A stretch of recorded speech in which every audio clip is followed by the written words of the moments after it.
사실 오늘 말씀은 제가 전하는 게 아니고 그 신한교회 정준 목사님이 전하셔야 합니다. 그런데 어제 수요일 밤 때 잠깐 나눴듯이 엊그저께 사모님이 암 수술을 받으셨습니다. 세 번째 수술이신데요. 사실 정 목사님은 지난 두 달 동안 이 7인 7색을 준비하면서 본문도 다 정했고 심지어 설교 원고까지 다 쓰셨어요. 설교 원고를 보내주셨는데 읽어보니까 너무 좋았어요. 너무 은혜로웠어요. 이런 은혜로운 설교를 정준 목사님이 직접 전하셨으면 우리 성도님들 분명 큰 은혜 받으셨을 거라고 저는 확신해요.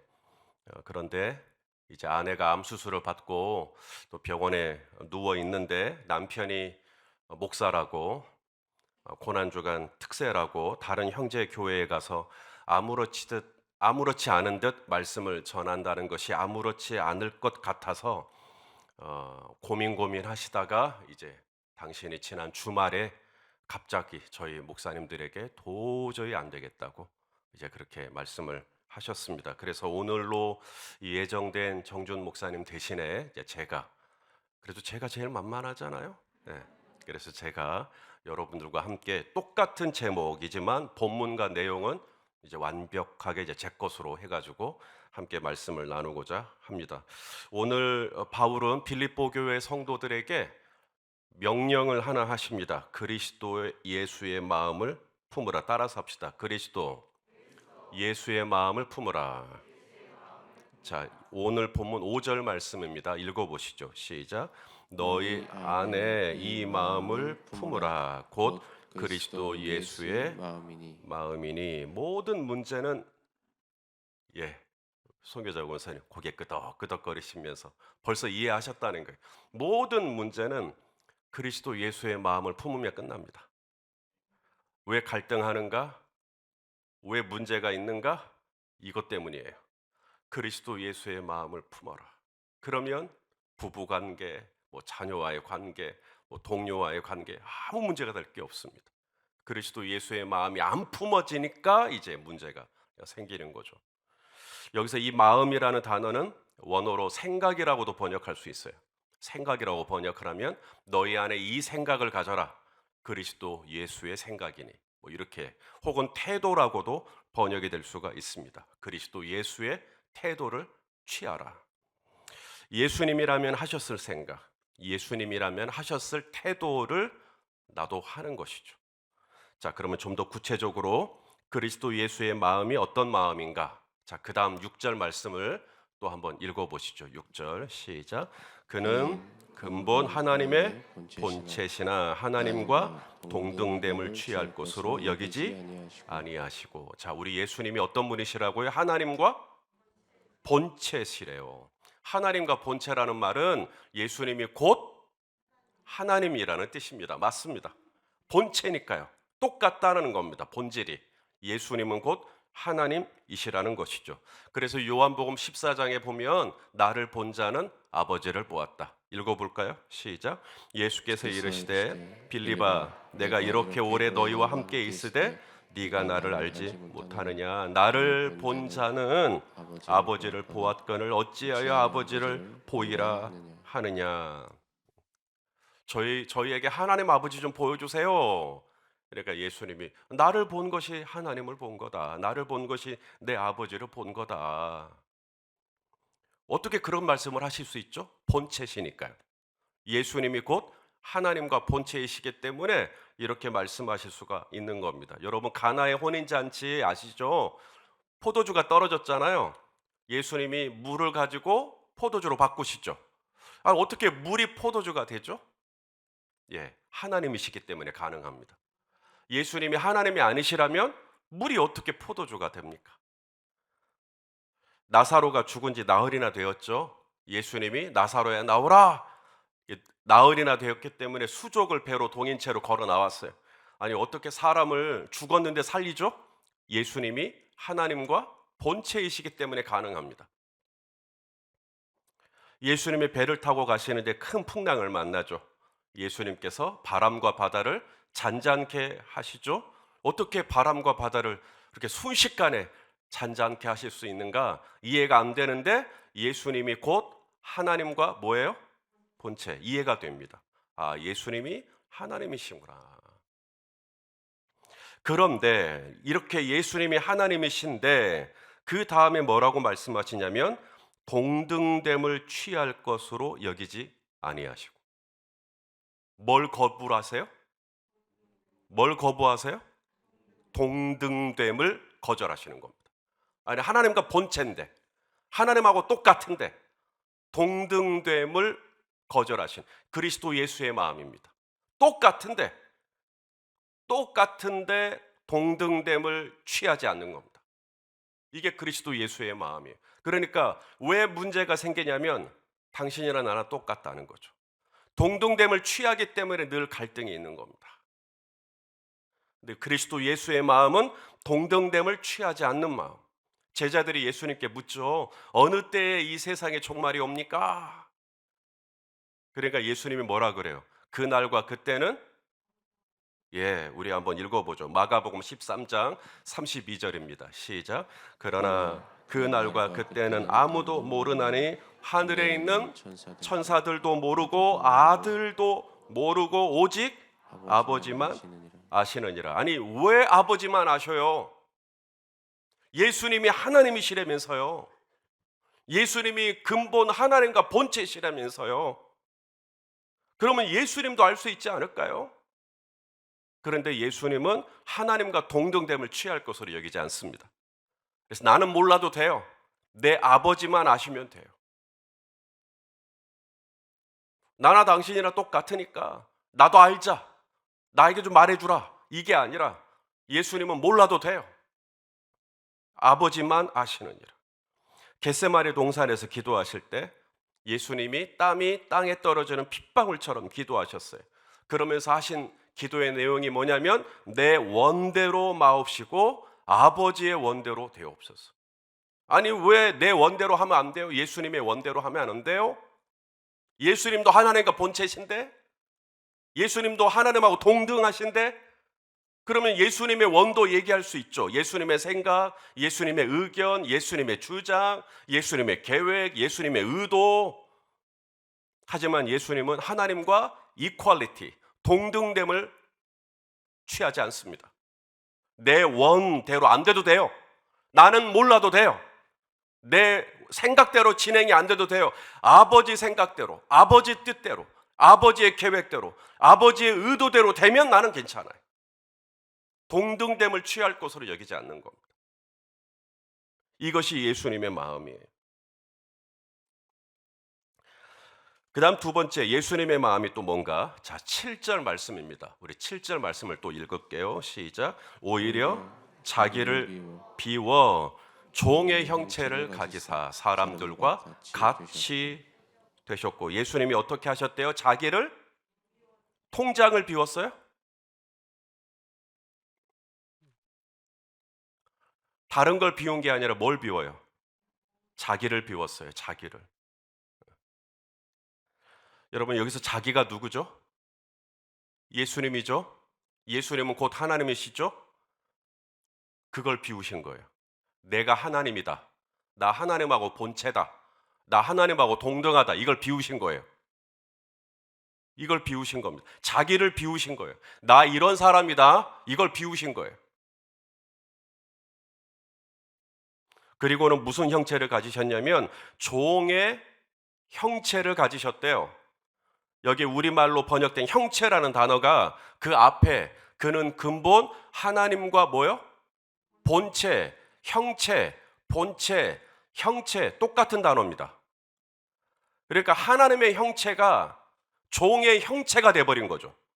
하나님의 본체가 종의 본체가 돼버린 겁니다. 자기를 비우시고. 하나님이신 예수님이 종이 돼버린 사건이에요. 자기를 비우시고 그냥 종인 것 같은, 종인 듯, 종인 것처럼 뭐 이게 아닙니다. 그냥 종이 되신 거예요. 본체가 종이 되셨어요. 하나님과 본질이 본체가 하나이듯이 그냥 예수님이 종이 되신 겁니다. 종의 본체를 가지사 사람들과 같이 되셨고, 그래서 복음서에 보면 예수님이 피곤을 느끼실 때가 있어요. 사람이기 때문에, 종의 형체를 가지사 사람들과 같이 되셨기 때문에 피곤을 느끼십니다. 우리 요한복음 4장 6절 한번 읽어볼까요? 시작. 거기 또 야곱의 우물이 있더라. 예수께서 길 가시다가 피곤함에 우물 곁에 그대로 앉으시니 때가 6시쯤 되었더라. 예수님이 지금 뭘 호소하고 있죠? 피곤하다 하고 있습니다. 예수님이죠.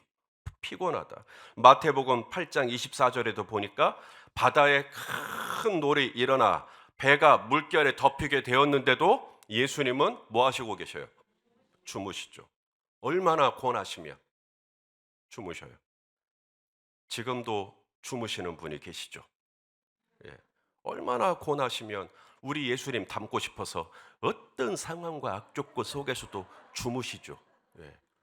계속 주무십시오. 괜찮습니다. 예. 또한 예수님은 사람과 같이 되셨기 때문에 시장기도 느끼십니다. 마태복음 4장 2절이요. 읽어보시죠. 시작. 40일을 밤낮으로 금식하신 후에 줄이신지라. hungry, 배가 고팠다는 이야기입니다. 꼬르륵 꼬르륵 예수님 배에서도 소리가 났어요. 또 마태복음 21장 18절 말씀도 볼까요? 시작. 이른 아침에 성으로 들어오실 때에 예수님이 시장하셨어요. 그래서 무화과 나무 열매라도 먹으려고 무화과 나무에게 다가갔는데 열매가 있어요, 없어요? 없어요. 예수님이 하나님이신데 어떻게 이렇게 피곤을 느끼고, 예수님이 하나님이신데 어떻게 이런 시장기를 느끼고, 원래 하나님은 피곤을 느끼세요, 안 느끼세요? 하나님은? 그러시죠. 예, 시편 121편 4절 읽어보겠습니다. 시작. 이스라엘을 지키시는 이는 졸지도 아니하시고 주무시지도 아니하시리로다. 하나님은, 아니 예수님은 전능하신 하나님이세요. 그리고 그 하나님은 조금도 피로를 느끼시지 않습니다. 마치 독수리 날개쳐 올라감 같이, 그 표현 나오죠. 독수리 날개쳐 올라감 같이. 이게 무슨 말이냐면 독수리는 날개짓을 하는데 피로를 느끼지 않습니다. 독수리는 바람을 이용해서 올라가요. 그래서 날개짓을 하는데 조금도 피곤함을 느끼지 못합니다. 독수리는 제일 위에서 날개를 한 번만 젓고도 수십 킬로로 그냥 날아가 버리죠. 바람을 이용하기 때문에. 하지만 벌새는 어떻습니까? 벌새는 아주 미친 듯이 날개짓을 하죠. 독수리는 벌새가 아닙니다. 내 힘으로 나는 게 아니거든요. 오직 바람의 힘을 이용할 뿐이거든요. 그러니까 피곤하지가 않지요. 하나님이 꼭 그러십니다. 그런데 그 하나님이신 예수님이 배 고물에서 주무십니다. 야곱의 우물가에 털썩 주저앉으십니다. 그리고는 시장하에서 배를 움켜쥔 채 무화과 나무 열매를 찾으십니다. 아니 왜 그렇게 하신 거죠? 하나님이신데. 이유는 하나님과 본체이셨던 예수님이 이제는 종의 형체를 가져 사람들과 같이 되셨기 때문에 하나님과 동등됨을 취할 것으로 여기지 아니하시고 사람과 동등되어 버리신 거죠. 십자가에 못 박혀 돌아가시기 전날 이 땅에서의, 지상에서의 마지막 밤을 보낼 때 예수님이 대야에 물을 떴죠. 겉옷을 벗고 허리를 수건에 두르시고 그리고 제자들의 발을 일일이 씻겨 주었던 것을 기억하실 것입니다. 여러분, 당시 누군가의 발을 씻는다는 건 누가 하는 일이죠? 주인이 하는 일이죠. 선생님이 하는 일이죠. 랍비가 하는 일이죠. 아니죠. 누군가의 발을 씻는 건 종이 하는 일입니다. 예수님께서 종의 형체를 취하여서 저와 여러분 앞에 무릎을 탁 꿇으신 거예요. 그리고는 우리의 발을 씻겨 주신 것입니다. 예수님이 왜 그렇게 하신 걸까요? 하나님이신 예수님이 뭐가 아쉬워서 마치 종처럼 저와 여러분 앞에 무릎을 꿇고 우리의 발을 씻겨 주신단 말입니까? 예수님께서 그렇게 십자가에서 자기를 비우신 이유가 있어요. 예수님의 이 비우심이 곧 저와 여러분의 채움이 됩니다. 자, 고린도후서 8장 9절 말씀을 한번 읽어볼까요? 시작. 우리 주 예수 그리스도의 은혜를 너희가 알거니와 부요하신 이로써 너희를 위하여 가난하게 되심은 그의 가난함으로 말미암아 너희를 부요하게 하려 하심이라. 주님의 가난함이 우리의 부요함이 되고 주님의 비우심이 우리의 채움이 돼요. 우리는 이걸 어렵지 않게 이해합니다. 이 말씀은 결코 어려운 말씀이 아니에요. 왜냐하면 우리 어머니 아버지 세대를 생각하면 너무나 쉽게 이해가 되는 거예요. 저희 어머니 아버지 세대는 어떠셨어요? 당신은 배우지 못했어요. 하지만 자녀들을 배우게 하기 위하여 기꺼이 당신을 비우시죠. 모든 것을 당신을 비우시죠. 특별히 자녀가 많다, 형제가 많다 그러면 첫째, 장남이 됐든 장녀가 됐든 비웁니다. 그리고 동생들이 뒷바라지를 하기 시작하죠. 나는 배우지 않아도 너희는 배워라. 나는 가지지 않아도 너희는 가져라. 누군가의 비움으로 말미암아 누군가의 채움이 시작되고 누군가의 가난함으로 말미암아 누군가의 부요함이 시작이 됩니다. 예수님이 왜 비우셨는가? 하나님과 동등하신 분이, 하나님과 본체이신 분이 왜 비우셨는가? 저와 여러분을 채우시기 위해서. 당신의 생명을 비우시니까 저와 여러분이 영생을 얻는 존재가 되었죠. 예수님의 비우심은 저와 여러분을 채우시기 위한 하나님의 통로입니다. 예수님의 그 비우심이 있었기에 오늘 저와 여러분이 하나님 안에서, 예수 그리스도 안에서 영생을 갖게 된 것이죠. 예수님이 찔리셨기 때문에 우리의 허물이 가려진 것이며, 예수님이 상하셨기 때문에 우리의 죄악이 속하여진 것이며, 예수님이 징계를 받음으로 우리가 평화를 누리게 된 것이며, 예수님이 채찍에 맞음으로 저와 여러분이 나음을 입게 된 줄로 믿습니다. 예수님의 비우심이 우리를 채우시는 거죠. 그래서 예수님이 비우신 겁니다. 어디까지 비우시냐면 하나님과 본체인 것까지 비우세요. 나 하나님이다 이것까지 비우세요. 그리고는 십자가에 죽으시기까지 비우세요. 계속 비우세요. 그래야 저와 여러분이 채워지는 걸 아니까. 우리를 채우시기 위해서, 우리를 낫게 하시기 위해서, 우리를 평화를 누리게 하기 위해서, 우리로 자유를 누리게 하기 위해서 예수님이 계속 비우신 것입니다. 예수님의 비우심으로 오늘도 우리는 예수 그리스도 안에서 구원을 얻게 된 줄로 믿습니다.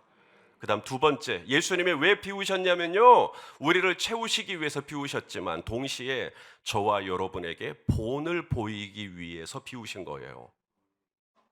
너희 안에 이 마음을 품으라. 곧 뭐예요? 그리스도 예수의 마음이니. 예수님만 예수님 마음 품는 게 아니라는 겁니다. 예수님은 하나님이시니까 예수님은 하나님 마음 품는 게 당연하겠지만 나는 예수님도 아니고 나는 하나님도 아니고, 그러니까 나는 예수님 마음 품지 않아도 된다라고 적절하게 책임을 회피할 수 있는 말씀이 아닙니다. 오늘 사도 바울은 저와 여러분에게 예수님이 가지셨던 이 비움의 마음, 이 마음을 저와 여러분도 동일하게 갖기를 원하시는 거죠. 하나님과 본체이시면서 동등됨을 취하지 않으신 것처럼 저와 여러분도 서로 이퀄리티를 주장하지 않는 거예요. 예수님께서 종의 형체를 가지시고 사람들과 같이 되셨듯이 저와 여러분도 동일하게 종의 형체를 가져 서로에게 섬김을 받으려고 주장하지 말고 내가 먼저 섬기려고 하는 그러한 삶을 살 것을 기대하고 바라시면서 너희 안에 이 마음을 품으라고 성경은 말씀하고 있는 것입니다. 바울이 빌립보 교회에 이 말씀을 하신 이유가 있어요. 지금 빌립보 교회가 갈등 가운데 있습니다. 지금 빌립보 교회가 서로 하나가 되지 못하고 갈등이 심화되고 있었어요. 그래서 2절 말씀을 한번 보실래요? 빌립보서 2장 2절 시작. 마음을 같이하여 같은 사랑을 가지고 뜻을 합하며 한 마음을 품어. 여러분 이런 얘기를 왜 한다고 생각해 보세요. 왜 한다고 생각하세요? 마음을 같이하여 라는 말은 전제가 있죠. 지금 현재 빌립보 교회가 마음이 같지 않다는 겁니다. 같은 사랑을 가지고, 이 얘기를 왜 할까요? 지금 빌립보 교회 성도들이 같은 사랑을 가지고 있지 않다는 이야기죠. 뜻을 합하며, 이 얘기를 왜 할까요? 지금 빌립보 교회가 서로 뜻을 합하고 있지 않다는 거예요. 한 마음을 품어라는 말도 지금 한 마음이 품고 있지 않기 때문에 지금 이 빌립보 교회에 지금 이 얘기를 계속해서 하는 겁니다. 자, 그 다음 절도 보세요. 3절 말씀 시작. 아무 일에든지 다툼이나 허용으로 하지 말고 오직 겸손한 마음으로 각각 자기보다 남을 낮게 여기고, 아무 일에든지 무엇과 뭐로? 다툼이나 허용으로 하지 말라는 얘기를 왜 하고 있을까요? 지금 빌립보 교회 안에 뭐가 있다는 얘기예요? 다툼. 그 다툼의 원인은 허영. 허영이 뭐예요? 헛된 영광, 부질없는 영광. 이 땅에서 그 영광을 취한다는 게 뭔데? 그런데 우리는 그 허영, 그 헛된 영광을 취하기 위해서 다툼을 불사해요. 마음을 같이 해야 되는데 마음이 달라요. 사랑이 같아야 되는데 사랑하지 않아요. 뜻을 같아야 되는데 뜻이 달라요. 한 마음을 품어야 되는데 마음이 달라요. 그래서 바울이 빌립보 교회에게 너희 안에 이 마음을 품으라고. 그리스도 예수의 마음. 하나님과 본체시나 동등됨을 주장하지 않으셨던 예수님의 마음. 자기를 비우시사 하나님과 본체이신 그분이 종의 본체가 되셔서 사람들과 같이 되시고, 이 땅에서 피곤을 느끼시고, 이 땅에서 시장길을 느끼시고, 우리와 똑같이 되셔서 우리 앞에 무릎을 꿇고 종처럼 우리의 발을 씻기셨던 예수님처럼 너희 안에 이 마음을 품을 수만 있다면, 지금 빌립보 교회에게 하시는 말씀입니다.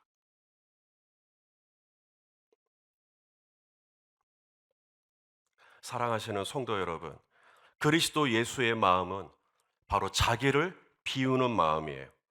동등됨을 취할 곳으로 여기지 않는 마음입니다. 나보다 남을 낮게 여기는 마음이죠.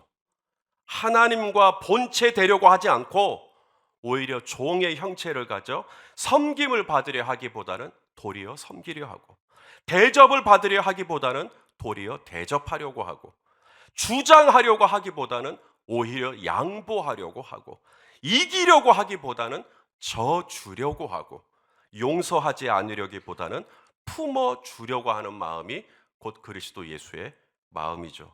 예수님께서 십자가에서 자신을 비우셨을 때 역설적으로 오히려 저와 여러분이 구원을 얻게 되고 영생을 얻게 된 것처럼, 우리 안에 이 마음을 품을 때, 곧 그리스도 예수의 마음을 품을 때, 그것이 손해인 것 같죠. 그리스도 예수의 마음을 품는 것은 이 세상에서 딱 바보라고 듣기 좋을 것 같아요. 하지만 하나님 안에서 비움이 채움을 이기는 십자가의 역설의 은혜가 있듯이, 저와 여러분이 그리스도 예수의 마음을 품고 나보다 남을 낮게 여기며 내가 섬김을 받기보다는 섬기려 하며 내가 동등됨을 주장하기보다는 내 자신을 비우려고 할 때 십자가의 반전의 역설, 교회가 하나 되는 놀라운 하나님의 은혜가 펼쳐지게 될 줄로 믿습니다.